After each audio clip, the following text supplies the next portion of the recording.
ఇక big TV digital exclusive గా చూస్తున్నాము. బ్రేకింగ్ పాయింట్స్ అయితే చూస్తున్నాము. అది ఇక ధర్మస్థల మిస్టరీలో కీలకమైన అంశాలు అయితే వెలుగులోకి వస్తున్నాయి. 6వ స్పాట్ లో ఏం జరిగింది, 6వ స్పాట్ లో సిట్ అధికారులు వెలికి తీసిన ఆ అస్థి పంజరం అంటే ఆ డెడ్ బాడీ ఎవరిది అనే అనుమానం అయితే కలుగుతోంది. ఆ డెడ్ బాడీ అనన్యకు సంబంధించిందేనా అన్న అనుమానాలు వ్యక్తమవుతున్నాయి. డిఎన్ఏ టెస్ట్ కు సంబంధించి అనన్య తల్లి అయితే ఏదైతే ఫిర్యాదు చేశారో డిఎన్ఏ ఇవ్వడానికి, డిఎన్ఏ టెస్ట్ చేయించడానికి నేను సిద్ధం అంటూ కూడా ఆమె ముందుకొచ్చారు. సో డిఎన్ఏ టెస్ట్ తర్వాత ఆ అస్థి పంజరాలు, ఎముక ఏదైతే ఏవైతే దొరికాయో వాటికి అదేవిధంగా అనన్య తల్లి డిఎన్ఏ సో రెండు మ్యాచ్ చేసినప్పుడు రెండు ఒకవేళ పాజిటివ్ గా తేలితే అది అనన్యదే అవుతుంది. సో ఒకవేళ అనన్యదే అని నిర్ధారణకు వచ్చినట్లయితే ఎవరైతే ఫిర్యాదుదారు ఉన్నారో ఆయన ఏం చెప్పారు, ధర్మస్థలిలో అత్యాచారం చేసి మహిళలందరినీ కూడా చంపి పూడ్చిపెట్టారు అంటూ కూడా ఎవరైతే ఫిర్యాదు చేశారో అది నిజమయ్యే అవకాశాలు ఎంత మేరకు ఉన్నాయి అనే కోణంలో కూడా దర్యాప్తు అయితే జరుగుతోంది. మరి ఇప్పుడు 10 నుంచి 12 ఏళ్ల క్రితం పాతిపెట్టి ఉంటారని ఆ ఎముకలు ఎప్పుడైతే బకెట్ లో ఉన్నాయి కదా, సో మీరు బిగ్ టీవీ స్క్రీన్ పైన చూస్తున్నారు.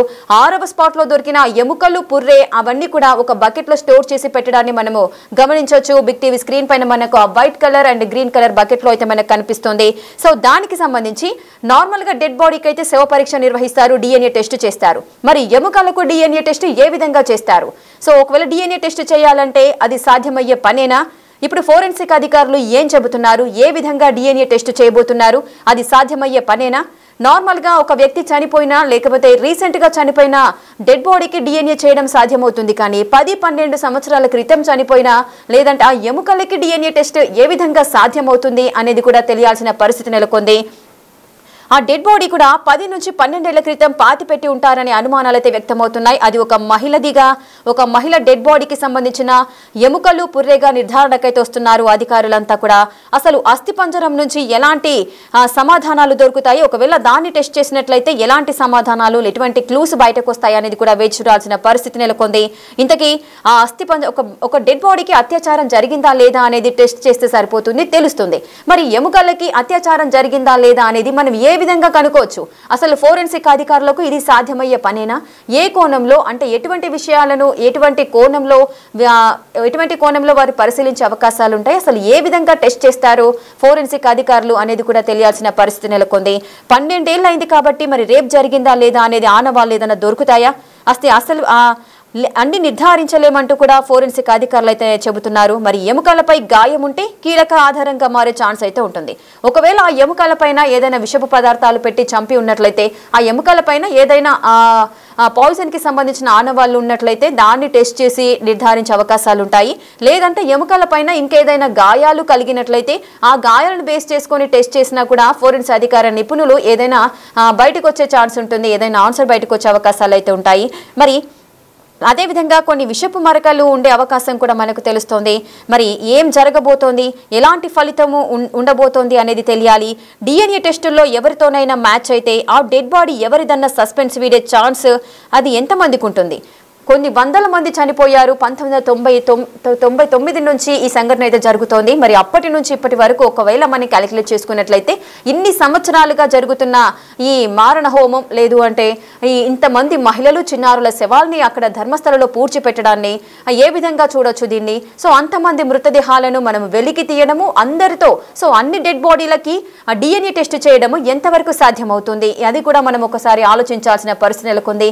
ఇదంతా కూడా తలకు మించిన భారంగా మారుతోంది ఫోరెన్సిక్ అధికారులకు. మరి నిజంగానే ఎవరైతే ఆ ఫిర్యాదుదారు ఉన్నారో ఆయన చెప్పింది నిజమేనా కాదా అనేది ఇప్పుడు ఈ డిఎన్ఏ టెస్ట్ చేయడం, అదేవిధంగా ఆ ఎముకలు ఎవరైతే అనన్యవి అని అనుకుంటున్నారు, మరి ఆ అనన్యవి నిజంగానే అనన్యకు సంబంధించిన డెడ్ బాడీ ఏనా కాదా అనేది కూడా తేలాల్సిన పరిస్థితి నెలకొంది.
ధర్మస్థలం మిస్టరీలో కీలక అంశాలైతే వెలుగులోకి వస్తున్నాయి. 6వ స్పాట్ లో దొరికిన డెడ్ బాడీ అంటే ఎముకలు పుర్రె అయితే ఇవి అయితే లభించాయి. సో వీటిని సేఫ్ గా ఒక బకెట్ లో స్టోర్ చేసి ఉంచారు ఫోరెన్సిక్ లేదంటే సిట్ అధికారులు.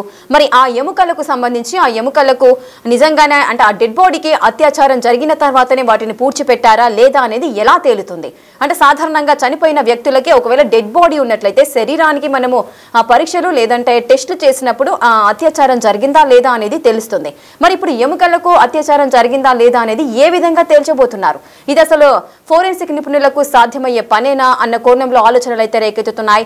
మరి ఏం జరగబోతోంది? మరి ఒకవేళ బయటపడ్డ ఈ ఆనవాళ్లు ఏదంటే ఎముకలు పుర్రె ఈ డెడ్ బాడీకి సంబంధించిన అస్థిపంజరాలు వెలువడ్డాయో ఇవి ఏ సంవత్సరంలో మరణించబడ్డ వ్యక్తివి అనేవి కూడా తెలియాల్సిన పరిస్థితి నెలకొంది.